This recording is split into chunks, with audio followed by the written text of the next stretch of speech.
اللہ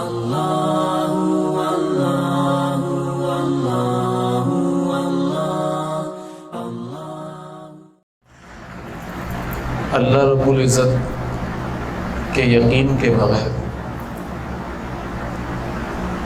نہ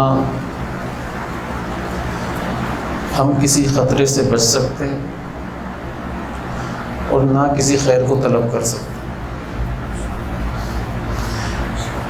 اگر کوئی اللہ رب العزت کے یقین کے بغیر کائنات سے ہونے کا یقین اور اسباب سے ہونے کا یقین رکھے گا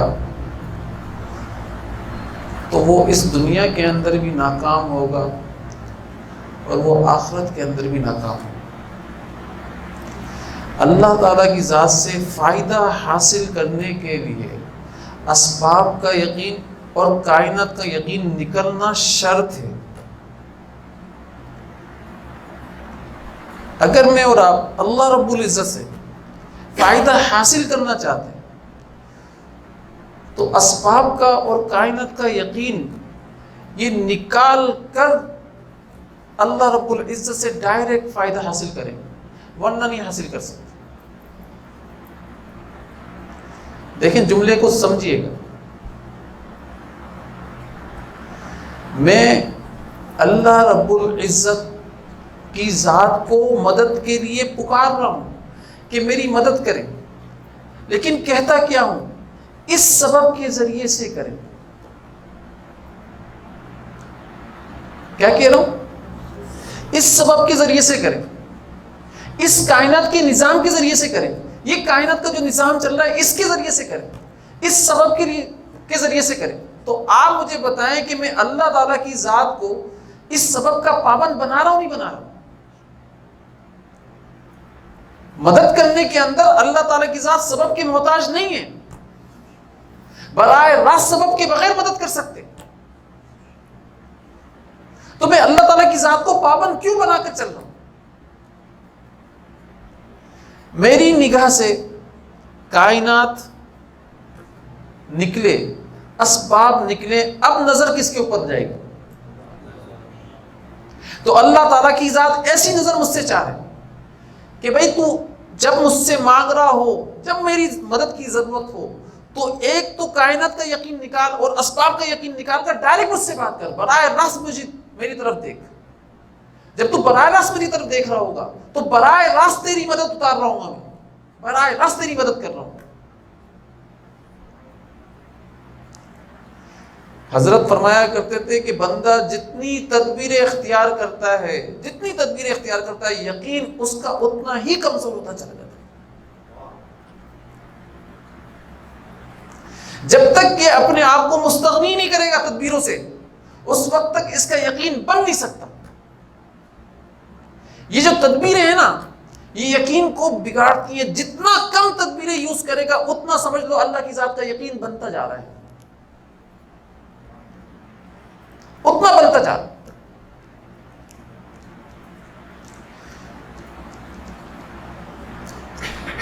یہ بات ذہن میں رکھیے گا کہ نبیوں نے بھی تدبیریں اختیار کی ہیں، ٹھیک ہے نا، لیکن نبیوں کو بھی اللہ تعالیٰ کی ذات نے ان کی تدبیروں میں ناکام کیا ہے۔ ان کی تدبیروں کے اندر ناکام کیا۔ کیوں کیا؟ اپنے تعارف کے لیے، اپنے تعارف۔ تیری جو نگاہ ہے، تیرا یقین ان تدبیروں کی طرف نہ چلا جائے، ان تدبیروں سے کچھ نہیں ہوتا، میرے بغیر ان تدبیروں سے کچھ ہو نہیں سکتا، یہ میرا تعارف ہے، ہوگا صرف مجھ سے، میری ذات سے ہوگا۔ جب اللہ تعالیٰ کی ذات نبیوں کو ایسا تعارف کروا رہے ہیں، اور حالانکہ نبی اللہ تعالیٰ کی ذات خود بپرس فرماتے ہیں، خود بھیجتے ہیں، تو مجھے اور آپ کو کیسا تعارف ہونا چاہیے اللہ تعالیٰ کی ذات کا؟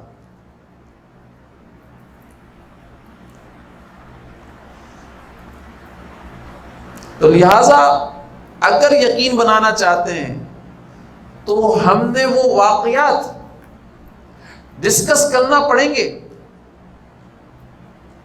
جو نظام کائنات سے ہٹ کر اللہ تعالیٰ کی ذات نے اس کائنات کے اندر وقوع پذیر کیے ہیں۔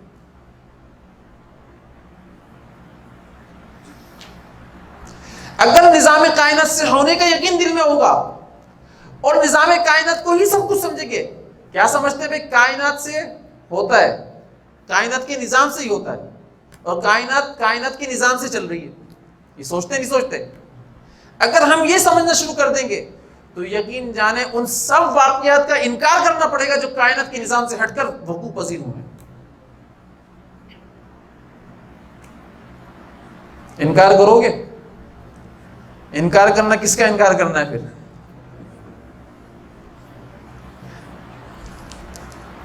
صرف اتنی سی بات بتا،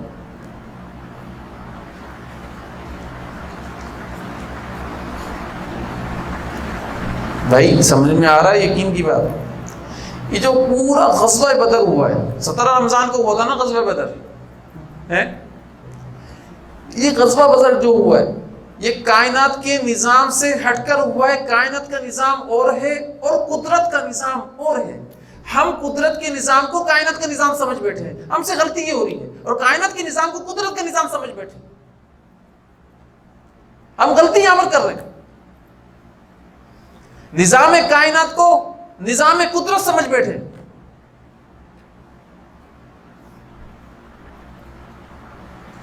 یہ تو کائنات کے نظام چلانے کے لیے اللہ تعالیٰ کی ذات نے نظم قائم کیا ہے، لیکن ایک ایمان والا اس نظام کائنات سے یہ سمجھ بیٹھا کہ اس سے ہوگا، اس سے ہوگا، اس سے ہوگا، تو یہ ایک ایمان والے کی غیرت کے خلاف بات ہے۔ اس سے نہیں ہوگا، اللہ نے فرمایا مجھ سے ہوگا۔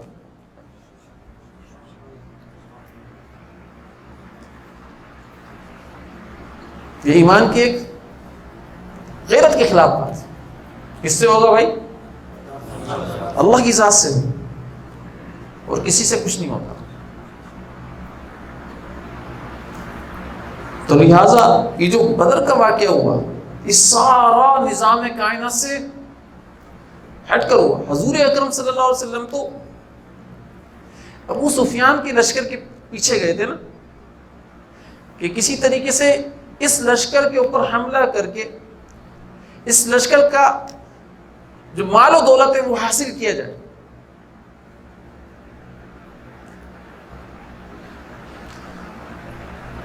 لیکن اللہ تعالیٰ کی ذات کو کچھ اور ہی منظور تھا، اللہ تعالیٰ کی ذات کو کچھ اور ہی منظور تھا۔ وہ گئے تو اس لشکر کے اوپر لشکر کشی کرنے کے لیے گئے تھے، لیکن یہ لشکر بھی نکل گیا، اور اللہ تعالیٰ کی ذات راستے کے اندر ہے، بیچ کے اندر۔ جب مکہ 80 کلومیٹر رہ جاتا ہے اس وقت اللہ تعالیٰ کی ذات خوشخبری فرما رہے کہ بھئی دونوں باتوں میں سے اللہ تعالیٰ کی ذات ایک بات پر تمہیں فتح دیں گے، دونوں لشکروں میں سے ایک لشکر پر اللہ تعالیٰ کی ذات تمہیں فتح دیں گے۔ اور یہ اللہ تعالیٰ کی ذات نے حضور اکرم صلی اللہ علیہ وسلم کی ذات کو بتا دیا۔ جب پتا چلا کہ بھئی ابو سفیان تو نکل چکے ہیں، ابو سفیان تو جن پر حملے کے لیے نکلے تھے وہ تو نکل چکے تھے بچ کر، تو جب پتا چلا تو اب دوسرا لشکر کون سا تھا؟ راستے میں اللہ تعالیٰ کی ذات نے ہی بتا دیا کہ بھائی 1000 لوگوں کا لشکر مکہ سے روانہ ہو چکا ہے آپ پر چڑھائی کرنے کے لیے، آپ سے لڑائی کرنے کے لیے، اور وہ لوہے کے اندر نہائے ہوئے لوگ ہیں، اتنا لوہا ان کے پاس ہے، تلواروں کی صورت میں، نیزوں کی صورت میں، زرہ کی صورت میں، ہر چیز کے اندر۔ سب سے بڑا اسلحہ جو تھا وہ لوہا سمجھا جاتا تھا نا۔ اور صحابہ کرام بے یارو مددگار، کچھ بھی نہیں ان کے پاس۔ ان کے پاس گھوڑوں کا لشکر بھی، اونٹوں کا بھی لشکر، تلواروں کا بھی، زرائیں بھی بہت، لیکن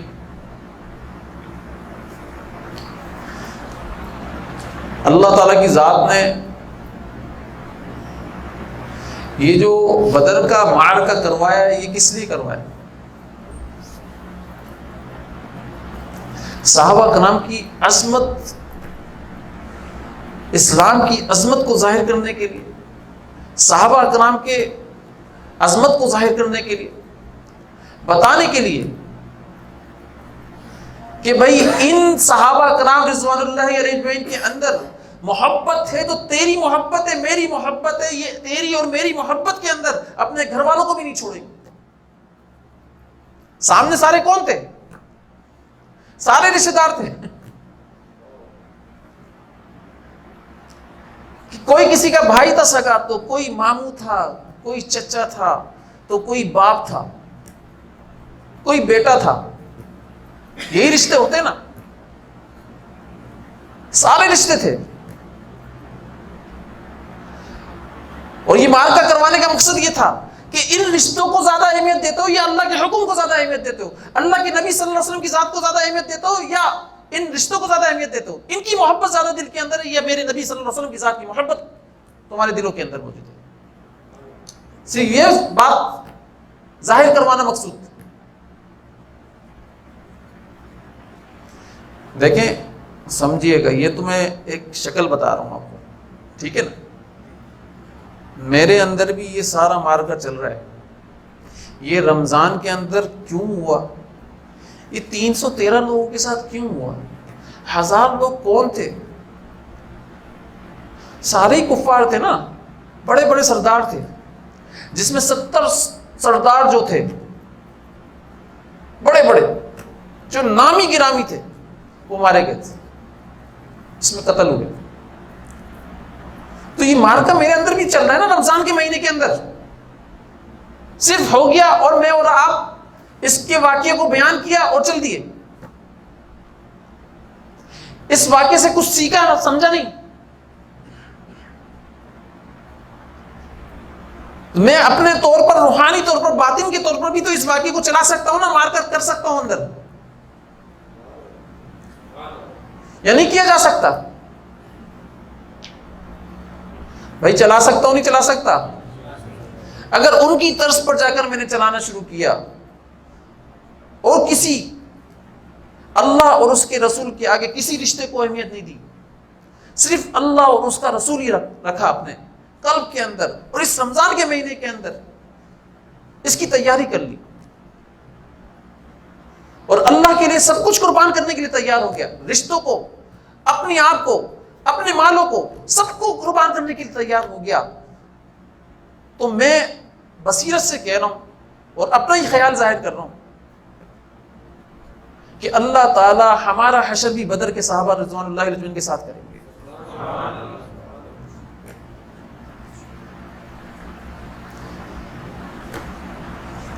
ہمارا حشر بدر کے صحابہ رضوان اللہ علیہ اجمعین کے ساتھ ہو۔ جملے آپ غور کریں نا، جملے، ان جملوں کو ہم آج بھی اختیار کر سکتے ہیں، اپنے اندر جواب دے سکتے ہیں۔ یہ سارے ایسے لگتے ہیں یہ جو جملے اختیار ہوئے شاید میرے نفس کے لیے اختیار ہوئے کہ تو اپنے نفس کو اس طریقے سے جواب دے۔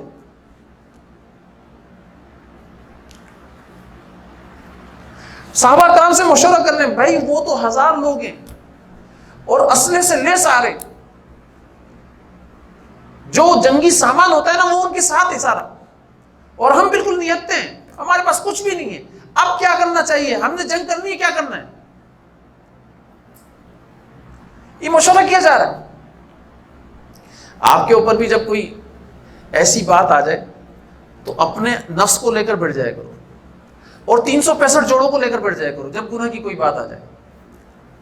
بھئی مشورہ کریں کیا کرنا چاہیے، جنگ کے لیے وہ سارے تیاری کے ساتھ آ گئے، اب اس موقع پر کیا کرنا چاہیے؟ تو آپ کو آپ کا قلب کیا مشورہ دے گا؟ بھائی اللہ اور اس کے رسول کے ساتھ چلے جاؤ نا، جو اللہ کہہ رہا ہے وہ کر لو، جو اللہ کا رسول کہہ رہا ہے وہ کر دو۔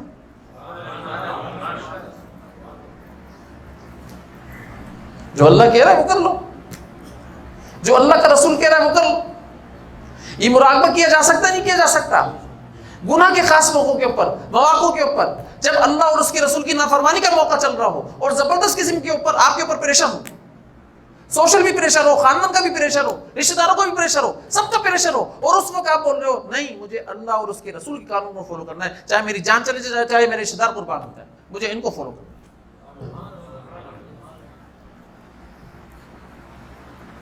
مجھے کس کو فالو کرنا؟ اللہ اس کے رسول کو فالو. تو اب صحابہ کرام سے مشورہ کیا جا رہا ہے. حضرت ابو بکر صدیق رضی اللہ تعالیٰ عنہ اور حضرت عمر بن خطاب رضی اللہ تعالیٰ عنہ.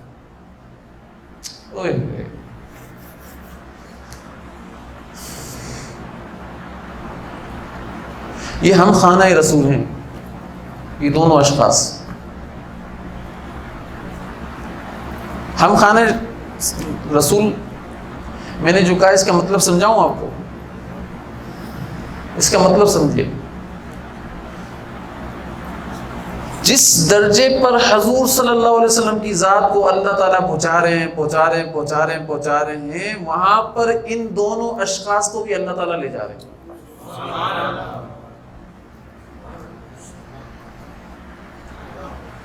بالکل ایسے ہی ہے. میں آپ کو بتاتا ہوں. ایک مکان بنایا ڈبل سٹوری، سیکنڈ پر اوپر ایک شخص ہے، پھر فرسٹ فلور پر ایک شخص اور گراؤنڈ پر ایک شخص. مکان کیا ہے؟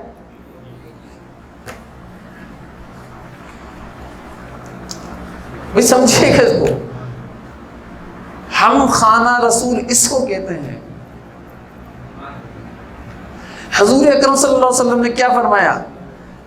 مجھے جس مٹی سے پیدا کیا گیا ہے، کیا فرمایا؟ مجھے جس مٹی سے پیدا کیا اس کی کچھ مٹی باقی بچ گئی تھی، اس سے ابو بکر کو بنایا.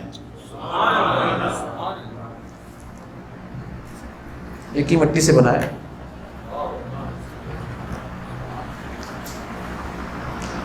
یہ کس کے لیے فرما رہے ہیں؟ یہ حضرت ابو بکر صدیق رضی اللہ تعالیٰ عنہ کے لیے فرما.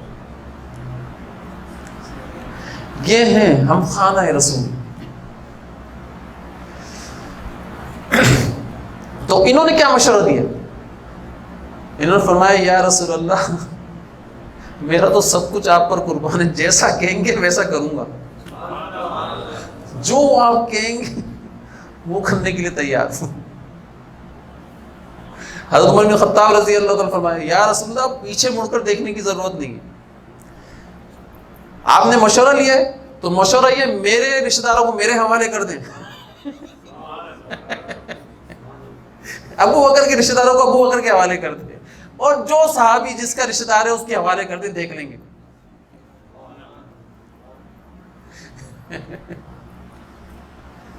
عمر بن خطاب رضی اللہ تعالیٰ عنہ تھے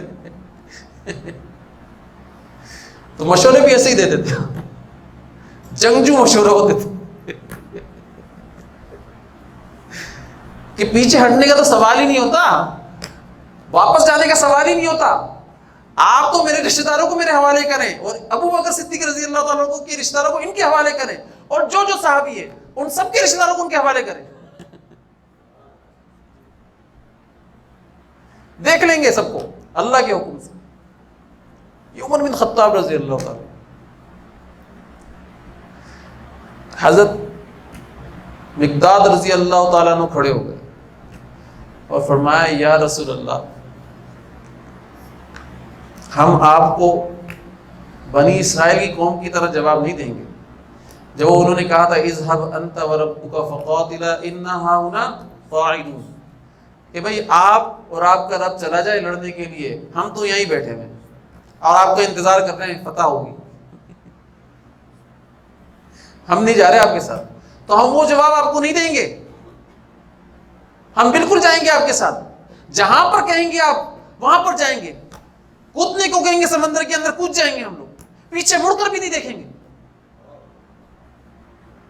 حضور صلی اللہ علیہ وسلم کو تسلی ہوئی، لیکن حضور صلی اللہ علیہ وسلم انصار صحابہ رضوان اللہ علیہ اجمعین سے جواب چاہ رہے تھے. کیوں چاہ رہے تھے؟ کیونکہ حضور اکرم صلی اللہ علیہ وسلم کی ذات نے ایک معاہدہ کیا ہوا تھا ان سے. وہ معاہدہ یہ تھا کہ اگر مدینے کے اوپر کوئی حملہ کرے گا تو سب مل کر لڑیں گے، لیکن مدینے سے باہر کا کوئی معاہدہ نہیں تھا لڑائی کا. تو اس وجہ سے اس لڑائی سے اگر وہ نہیں شامل ہوتے تو کوئی مسئلہ نہیں تھا، کیونکہ معاہدہ حضور اکرم صلی اللہ علیہ وسلم کی ذات کا تھا. تو حضرت سعد بن معاذ رضی اللہ تعالیٰ عنہ کھڑے ہو اور فرمایا یا رسول اللہ مجھے ایسا لگ رہا ہے جو بار بار آپ مشورے کے لیے بول رہے ہیں کہ بھئی مشورہ دو مشورہ دو، انہوں نے بھی دیا انہوں نے بھی دیا انہوں نے بھی دیا، مجھے ایسا لگ رہا ہے کہ آپ انصار صحابہ رضوان اللہ علیہ اجمعین سے مشورہ چاہتے ہیں۔ بولا اللہ تجھے تجھ سے راضی ہو جائے، ہاں یہی چاہتا ہوں، اللہ تجھ سے راضی ہو جائے، ہاں یہی چاہتا ہوں۔ تو ہمارے اندر بھی کچھ مہاجرین ہیں کچھ انصار ہیں، یاد رکھنا، سمجھ کے میری بات کو، اور ہم نے بھی معاہدے کیے ہیں، اس کو سمجھنے کی ضرورت ہے۔ میں آپ کو صحیح بتا رہا ہوں، میرا اور آپ کا جو معاملہ چل رہا ہے وہ روحانی چل رہا ہے، روحانیت کے اوپر چل رہے ہیں ہم لوگ، ٹھیک ہے نا؟ ابھی اس وقت اس دور کے اندر جب ظاہری معاملہ آئے گا ظاہر کے اندر بھی آ جائیں گے انشاءاللہ تعالی، اللہ تعالیٰ کی ذات نے چاہا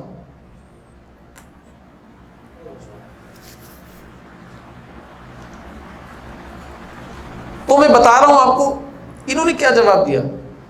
فرمایا یا رسول اللہ آپ ہم سے جواب چاہتے ہیں نا تو ہمارا جواب سن لیں، ہم اس معاہدے کو مانتے ہی نہیں ہیں، جب سے آپ کو رسول مانا ہے آپ ہمیں آسمانی خبر بتاتے ہیں اس پر یقین کر لیتے ہیں، آپ ہمیں سمندر کے اندر کودنے کو بولیں گے سمندر کے اندر کود جائیں گے، لیکن ہم پیچھے پلٹ کر دیکھیں گے بھی نہیں، ہم آپ کے ساتھ جائیں گے۔ اور ایک جملہ انہوں نے جو فرمایا نا وہ سننے کے قابل، وہ فرمایا یا رسول اللہ میدان جنگ کے اندر آپ ہم سے وہ کام ہوتا ہوا دیکھیں گے جس سے آپ کی آنکھیں ٹھنڈی ہو جائیں گی، ہم آپ کی آنکھوں کو نہ کریں۔ اب اگر میں اور آپ اپنا میدان جنگ بنا لیتے ہیں، ٹھیک ہے نا، اور اسی طریقے سے پورا ایک کابینہ تیار کرتے ہیں اور اسی طریقے سے مکالمہ کرتے ہیں بات چیت کرتے ہیں، تو آنکھیں کس کی ٹھنڈی کر رہے ہیں؟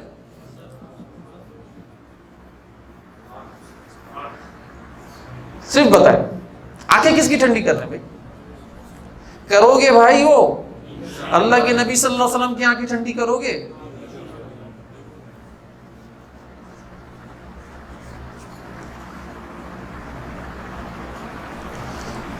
تو آنکھیں کس کی ٹھنڈی کر رہے ہیں بھائی؟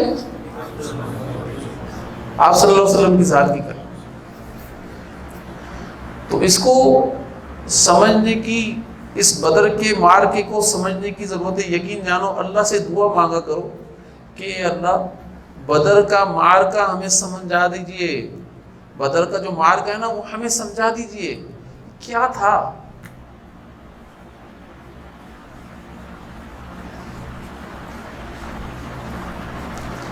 پھر اللہ کے نبی صلی اللہ علیہ وسلم نے جو دعا مانگنا شروع کی ہے،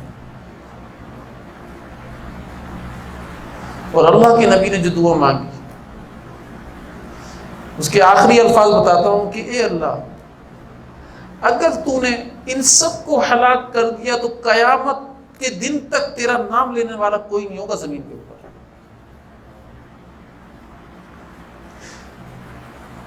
استغیثون ربکم فاستجاب لکم،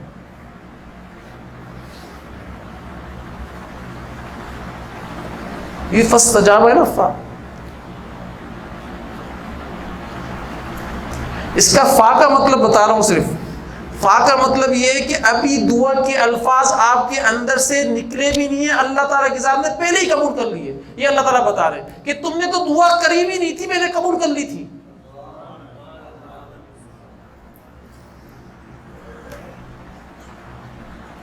تم نے تو دعا کی بھی نہیں تھی مکمل اور میں نے دعا قبول کر لی تھی۔ ایک دم تیز ہوا آئی، حضرت علی رضی اللہ عنہ فرمایا یا رسول اللہ یہ کیا ہوا، اتنی تیز ہوا؟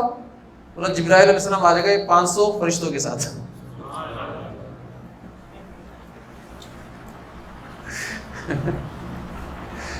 پھر دوبارہ تیز ہوا آئی، بولا یا رسول اللہ یہ کیا؟ تو میکائیل علیہ السلام 500 فرشتوں کے ساتھ آ گئے۔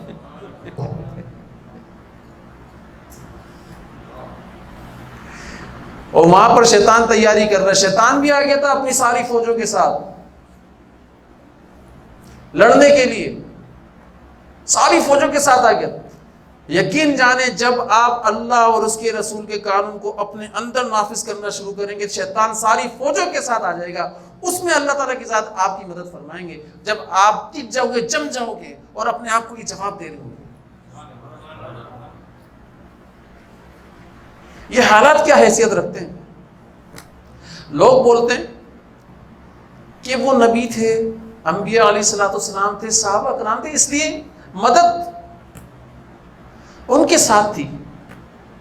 ارے مدد انبیاء علیہ السلام کے ساتھ مخصوص نہیں رکھی اللہ تعالیٰ کے ذات نے، صحابہ کرام رضوان اللہ علیہم کے ساتھ مخصوص نہیں رکھی ہے۔ مدد جو مخصوص رکھی ہے اللہ کے ذات نے، عمل کے ساتھ مخصوص رکھی ہے۔ ان کے اندر عمل کیا تھا جس کی وجہ سے مدد ہو رہی؟ میں اور آپ بھی وہ عمل پیدا کر لیں تو میری بھی اور آپ کی بھی اسی طریقے سے مدد ہوگی جیسے صحابہ کرام رضوان اللہ علیہم کی اللہ تعالیٰ کرتے تھے۔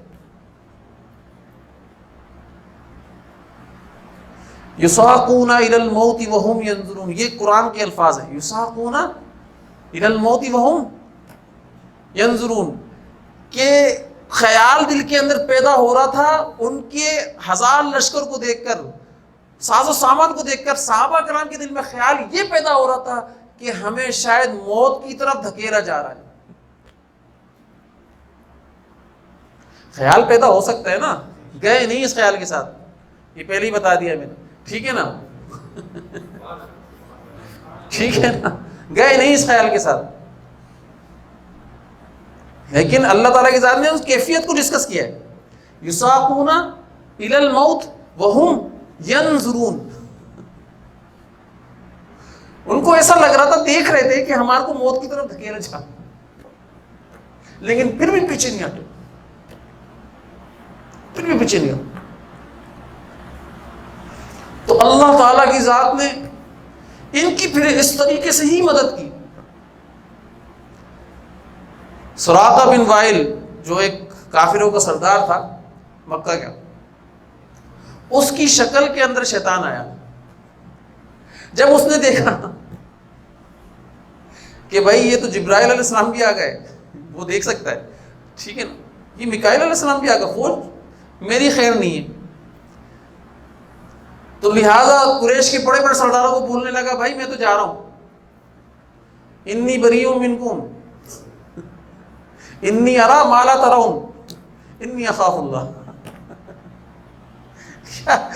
انہوں نے بولا بھائی کیا کر رہے ہو، کیسے جا رہے ہو تمہاری وجہ سے تو یہاں تک آئے اور تم آج ہمارے کو بے یار و مددگار چھوڑ کر چلے جا رہے ہو، ایسے کیسے ہو سکتا ہے؟ بولا نہیں بھائی میرے کو ڈر لگ رہا ہے، جو میں دیکھ رہا ہوں وہ تم لوگ نہیں دیکھ رہے، میں تو اللہ سے ڈرتا ہوں۔ اور یہ کہہ کر بھاگ گیا، جو میں دیکھ رہا ہوں وہ تم لوگ نہیں دیکھ رہے، میں تو اللہ سے ڈرتا ہوں، یہ کہہ کر بھاگ گیا۔ جب شکست ہو گئی واپس گئے، جو بچ گئے تھے تو انہوں نے بہت زیادہ آڑ دلائی، بولا تو کتنا بزدل شخص ہے کہ تو ہمیں بے یار و مددگار چھوڑ کر واپس آ گیا، تیری وجہ سے ہم لوگ شکست پائی ہے ہم۔ تو اس نے قسم کھائی، بولا نہ میں تمہارے ساتھ گیا، نہ میرا تمہاری جنگ سے کوئی لینا دینا۔ بھائی کس کی بات کر رہے ہو تم؟ کس کی بات کر رہے ہو؟ نہ میں تمہارے ساتھ گیا، نہ میں تمہارے ساتھ شامل ہوا، مجھے تو تمہاری شکست کا پتہ بھی تمہارے آنے کے بعد ہوا ہے کہ تم شکست کھا کر آ گئے ہو، تو تمہاری شکست کا پتہ بھی ابھی چلا ہے، تمہارے آنے کے بعد چلا ہے۔ تو اللہ تعالیٰ کی ذات میرے اور آپ کے اندر بھی، اس کو تھوڑا تصور کر کر دیکھیں، روحانی طور پر مراقبہ میں چلے جائیں۔ ایسی جنگیں میرے اندر بھی چل رہی، آپ کے اندر بھی چل رہی ہیں، سب کے اندر چل رہی ہیں۔ صحابہ کرام رضوان اللہ علیہم اجمعین والا عمل اختیار کر لیں۔ اللہ نے قرآن میں فرمایا فَإِنْ آمَنُوا بِمِثْلِ مَا آمَنْتُمْ بِهِ فَقَدِ اهْتَدَوْا، یہ اللہ نے قرآن میں فرمایا، جو بیان کے شروع میں نے آیت پڑھی۔ کیا مطلب ہے اس کا؟ کہ اگر تمہارا ایمان صحابہ کرام رضوان اللہ علیہم اجمعین والا ایمان ہوگا تو قابل قبول ہوگا، ورنہ اس سے ہٹ کر ایمان ہوگا قابل قبول نہیں ہے، میں قبول نہیں کروں گا تمہارا ایمان۔ یہ اللہ تعالیٰ قرآن میں فرمایا۔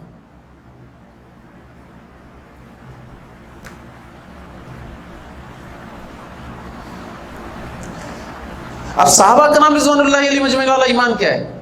ایک صحابی، ادنا صحابی، اس کا ایمان ایک پلڑے میں رکھ دو اور ساری دنیا کے ایمان والوں کا ایمان ایک پلڑے میں رکھ دو تو اس ادنا صحابی کا ایمان بڑھ جائے گا۔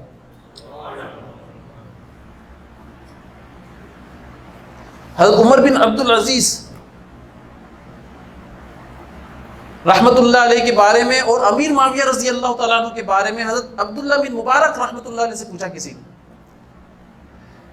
کہ دونوں کے مرتبے کے بارے میں کیا کہتے ہیں آپ، دونوں کی درجے کے بارے میں کیا کہتے ہیں، کون زیادہ افضل ہے؟ تو فرمایا عبداللہ ابن مبارک رحمۃ اللہ علیہ نے کہ امیر معاویہ رضی اللہ تعالیٰ عنہ کے گھوڑے کی نال کے اوپر جو گرد لگی ہے مٹی، عمر بن عبد العزیز ہزاروں آ جائیں اس گرد تک نہیں پہنچ سکتے.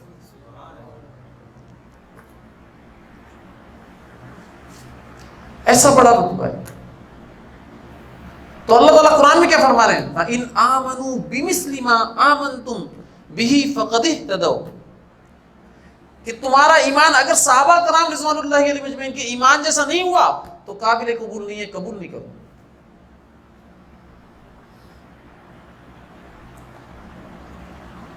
دیکھیے سمجھیے گا،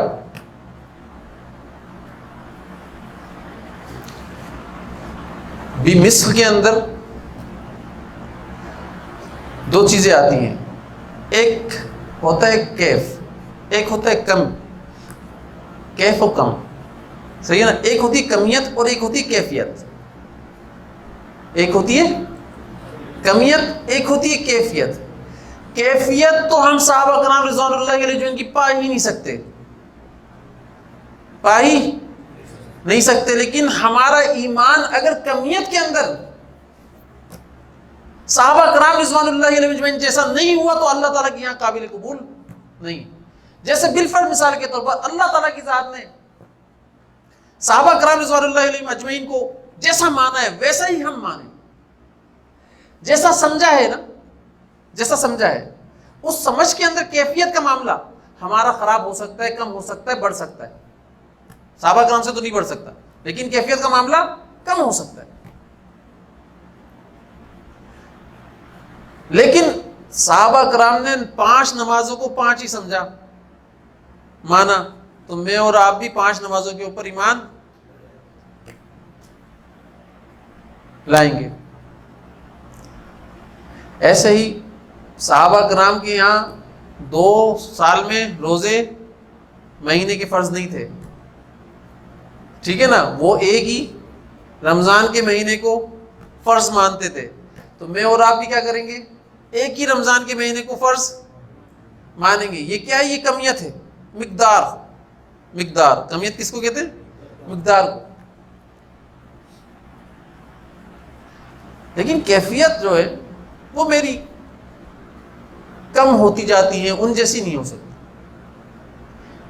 تو کیفیت کے اوپر اللہ تعالیٰ کی ذات کی طرف سے مواخذہ نہیں ہے، کمیت کے اوپر مواخذہ ہے. سمجھیے گا بات کو، سمجھ میں آ رہی ہے؟ کیفیت کے اوپر مواخذہ نہیں ہے. کس پر مواخذہ ہے؟ کمیت کے اوپر مواخذہ ہے. بمثل کے اندر یہ اللہ تعالیٰ کی ذات نے ذکر کیا، بمثل ما آمن.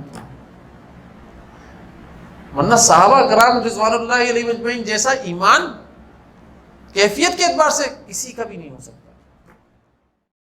اللہ